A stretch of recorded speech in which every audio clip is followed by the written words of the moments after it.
पांच तत्व तीन गुण हैं, इंद्र 10 आधार, 52 वृत्ति 100 सूत्र पर रच रखा संसार। ओम हर मानव के आंतरिक विकार को दूर कर अंधकार से प्रकाश की ओर ले जाने वाले सतपुंज के स्वामी सद्गुरु सर्व योगेश्वर स्वामी ब्रह्मानंद जी तथा सांसारिक सभी जीव प्राणी। मानव जीवन चरित्र सुहानी, परखे शायद बिरले प्राणी। इस सृष्टि की रचना 2 पर है, पूर्णता में ब्रह्म शक्ति और अंशतः में नर और नारी। इसी पर सारा जग विचारी। और 3 गुण पर यह संसार विख्यात है, तम रज सत। जितने भी संत आए इसी पर दिए अपना अपना मत। हवा आग पानी, इसी में है सबकी जिंदगानी। माता पिता गुरु, यहीं से हर काम होता है शुरू। ये त्रिजग मूल संसार है, 3 गुण पर संसार विख्यात है। 3 के विषय में परख जाना ही तीर्थ कहा जाता है। जैसे माता पिता गुरु की सेवा, बड़े बूढ़े अतिथि की सेवा, पति सास ससुर की सेवा। ये 3 के सेवा के विषय में जो जान गया तो तीर्थ, और 3 के सेवा में जो लग गया तो तीर्थवासी हो गया। और 4 अंकुश पर यह अंकुशित संसार है। 4 अंकुश पर यह अंकुशित संसार है। जैसे इस मकान को बनाने के लिए चौतरफा नींव का व्यवस्था बनाया गया, उसके बाद ऊपर जितना भी मकान ऊपर गया। आप पंडाल, विवाह शादी में पंडाल गाड़ते हैं, तंबू समियाना लगाते हैं, तो उसमें भी चौतरफा सपोर्टर दिया जाता है, उसका फंसाव होता है, तभी जो है वह मचान हुआ, तंबू हुआ, समियाना हुआ, वह टिकाऊ होता है, टिकता है, नहीं तो गिर सकता है। उसी तरह से पीड और ब्रह्मांड को ठोस बनाए रखने के लिए 4 अंकुश है। सुबह दोपहर शाम रात, बचपन जवानी जरठ बुढ़ापा, न्याय करुणा समता प्यार, इस पर चलता सब संसार। शक्ति 4 रूप धारण की है, साकार में भी और निराकार में भी। आसुरी शक्ति, सूर्य शक्ति, मानवीय शक्ति और ईश्वरीय शक्ति। इसे हम परख सकते हैं मनुष्य के, व्यक्ति के क्रिया कर्म व्यवहार के आधार पर, विचार के आधार पर परख सकते हैं कि इनके अंदर कौन सी शक्ति काम ले रही है। आसुरी शक्ति काम ले रही है, सूर्य शक्ति काम ले रही है, मानवीय शक्ति काम ले रही है या ईश्वरीय शक्ति काम ले रही है। उनके रहन सहन, खान पान, आचार विचार व्यवहार से हम परख सकते हैं बाह्य जगत में। पर अंतराल जगत में हम चलेंगे तो शक्ति 4 रूप धारण की है, जो वो अंदर में निहित है। ब्रह्म शक्ति, गुरु शक्ति, परमात्मा शक्ति और शिव शक्ति। ये शक्ति 4 अंदर में। इसको हम कैसे समझेंगे कि शक्ति 4 अंदर में है? तो शब्द ब्रह्म है, ज्ञान गुरु है, विवेक परमात्मा है और अनुभूति शिव है। ये 4 अंकुश हुआ। शक्ति 2 रूप धारण की है, एक साकार और निराकार। तो साकार में आसुरी शक्ति, सूर्य शक्ति, मानवीय शक्ति, ईश्वरीय शक्ति हो गई, और निराकार में ब्रह्म शक्ति, गुरु शक्ति, परमात्मा शक्ति और शिव शक्ति। इसी के अंदर जो भी करता है अपनी भक्ति। और 4 प्रकार के भोजन भी है, राक्षसी भोजन, तामसी भोजन, राजसी भोजन और सात्विक भोजन। कहा जाता है कि राक्षसी भोजन से कई लाख गुना ताकत तामसी भोजन में है, और तामसी भोजन से कई लाख गुना ताकत राजसी भोजन में है, और राजसी से कई लाख गुना ताकत सात्विक भोजन में है। सात्विक भोजन का एक महत्व ही अलग है। तो भोजन भी 4 प्रकार के हुए, और आपकी जो वाणी है, बाणी, कोई बानी भी कहता है, ये भी 4 है। पारा, पच्यंती, मध्यमा और वैखरी, ये 4 वाणी भी है। ये सबका अलग अलग अगर हम कहना शुरू करें बहुत समय लगेगा, पर इतना पहले अब जाने, समयानुकूल सबके विषय में आपको मिलेगा, एक न एक मिलता जाएगा। और भक्ति की अवस्था भी 4 है, जागृत, स्वप्नवत, सुषुप्त और तुरीया। यानी ये 4 अंकुश पर अंकुशित संसार है। चारों के विषय में जो परख गया तो उसका जीवन पार हो गया। 4 वेद भी है, आयुर्वेद, सामवेद, ऋग्वेद, अथर्ववेद। जिसको आप युग कहते हैं, युग कहते हैं, वह भी 4 है। सतयुग, त्रेता, द्वापर, कलियुग। कैसे पता चलेगा कि सतयुग क्या है, त्रेता क्या है, द्वापर क्या है, कलयुग क्या है? आप नहीं परख पाएंगे। सिर्फ कह देंगे कि सतयुग था, तो सतयुग में सिर्फ सत्य ही सत्य था। क्या सही बात है सतयुग में सत्य था? इतना आप लोग जानिए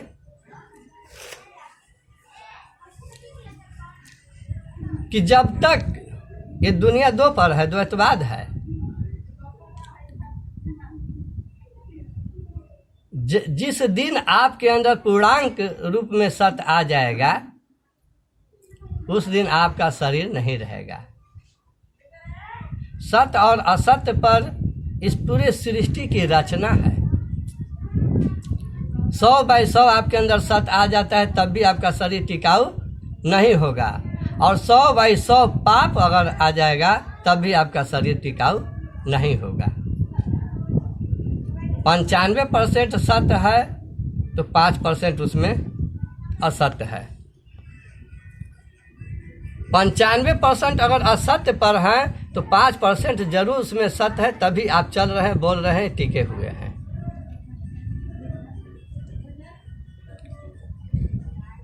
गुणांक नहीं होता है। उसी तरह से सतयुग में भी हर व्यवस्था थी। वह कारण यही है कि उस समय सत्य, त्रेता में लोग ज़्यादा थे, त्रेता में कुछ कम हुआ, द्वापर में कुछ कम हुआ, कलयुग में कलंक पुर्जे पर बात आ गई। सत समूह सत सीरियल पाया, सतयुग सीरियल सीन जो देखा उसकी अथक कहानी है। सत समूह सत पूजा पाया, एक में एक दीवानी है। त्रेता तन विकार में आया, त्रिजग मूल आधार, कड़ा सजाए तब त्याग में, जीवन बेड़ा पार। दोपहर है दुनिया की रचना, द्वापर युग कहाया, पूजा तप का लय हुआ, ब्रह्म व्रत जीवन अपनाया। कलह कलंक कल पुर्जे पर, कलयुग बने महान थे, सत नियम नित बंधन में बांध दिए सब संत। तो कहा जाता है कि चारों में 4 समाइल, 4 कहाँ से आइल, चारों के जे परख लिहल, उत्तम ज्ञानी कहाइल। चारों की परख की बात है। ध्येय, धारणा, प्रत्यय और समाधि, ये भी 4 अंकुश है। और ये चारों का जब मिलान होता है तो धर्म रूप तैयार होता है। ध्येय, धारणा, प्रत्यय, समाधि 4 का संयोग हुआ, चारों को जो परख लिया, धर्म रूप संयोग मिला।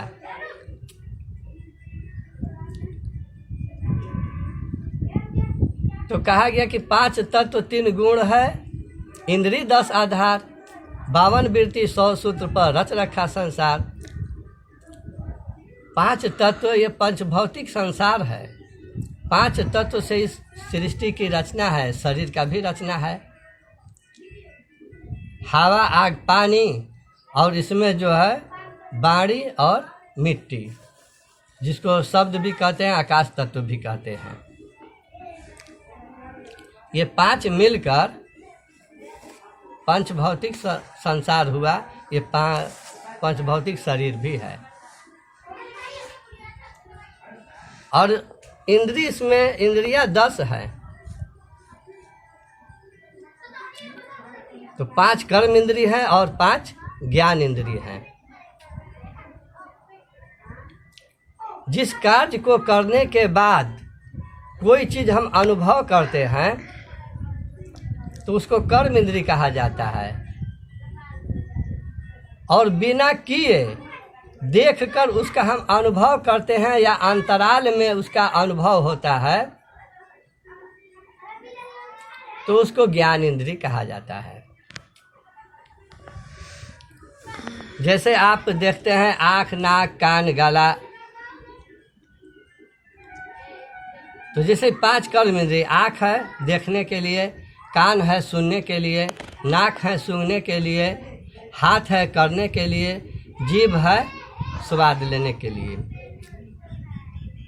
तो इस सब का कार्य बना हुआ है। अज्ञान बस कह देते हैं कि आँखें खराब है तो आँखें खराब है, तो ये खराब तो वो खराब है। इस धरती पर खराब कुछ नहीं है। परमात्मा द्वारा जो कुछ भी उत्पन्न है सब आपके कार्य के लिए है।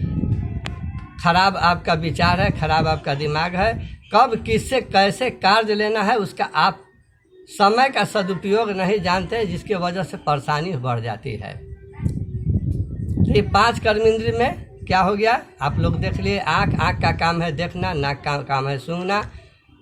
तो देखना है, इसे संसार के हर कुछ आप देख सकते हैं, लेकिन जो अपना है उसे अपनाना है और जो पराया है उसे छोड़ देना है। तब तो शांति मिलेगी, नहीं तो अशांति में आ जाएंगे। नाक मिला है सुगंध लेने के लिए, इसे दुर्गंध लेना शुरू कर देंगे तो इसे दुर्गंध लेना शुरू कर देंगे, अशांति पैदा होगी। कान मिला है सुनने के लिए, इसे अच्छी वाणी सुनना है, प्रिय वाणी सुनना है। खराब वाणी सुनना शुरू कर देंगे, अशांति में आ जाएंगे। ये हाथ मिला है, इसे अच्छा कर्म करने के लिए, इसे गलत कर्म करना शुरू कर देंगे, परेशानी में आ जाएंगे। ये जीभ मिला है स्वाद लेने के लिए, और ऐसा स्वाद के चक्कर में मत पड़िए कि बर्बाद हो जाएंगे। जीभ जो है स्वाद लेने के लिए बना है, चक्कर में नहीं पड़ना है कि हम इसे खूब चटकार के खट्टा है, मीठा है, तीता है, नमकीन है। क्योंकि भजन एक बनाए हुए थे कि चोखा चटनी घी अचार लाचार सब संसार, लाचार सब संसार, बेकार सब संसार, लाचार सब संसार, बेकार सब संसार, चोखा चटनी घी अचार लाचार सब संसार। आगे नहीं बढ़ेंगे, इस पर आगे बढ़ेंगे तो बढ़ जाएगी बात। यानी सांसारिक सुख सुविधा के चक्कर में लोग पढ़कर वास्तविक आनंद को, क्षणिक शांति के लिए वास्तविक आनंद को लोग खो बैठते हैं। और इसी बात को संत महापुरुष समझ गए हुए हैं, जो अपने आप को कसौटी पर कस दिए हैं, तो कहा जाता है कि ये महान पुरुष हैं। अरे आप में और हमारे में अंतर क्या है? जो आप है सो मैं हूँ, हम में आप में कोई अंतर नहीं है। लेकिन आप कहते करी आप महाराज हैं तो भगवान हैं तो बहुत बड़े हैं, भरम है। अंतर इतना ही है कि हमने अपने को पहचान लिया है, आपने अपने आप को पहचाना नहीं। यदि अपने आप को जिस दिन आप पहचान लेंगे तो समझ में आ जाएगी कि आप में हमारे में कोई अंतर नहीं है। लेकिन आप उस बिंदु पर खड़ा नहीं हो पाते हैं जिस बिंदु पर मैं चल रहा हूँ। अपने आप को क्रियाओं में, कर्मों में, व्यवहारों में, विचारों में हर तरह से कसना पड़ेगा। नहीं कसे हैं तभी कह रहे हैं कि आप बड़ा हैं और शरण लेना पड़ रहा है। 5 ज्ञान इंद्रिया जिसको कहा गया, मन, बुद्धि, चित्त, अहंकार और ज्ञान।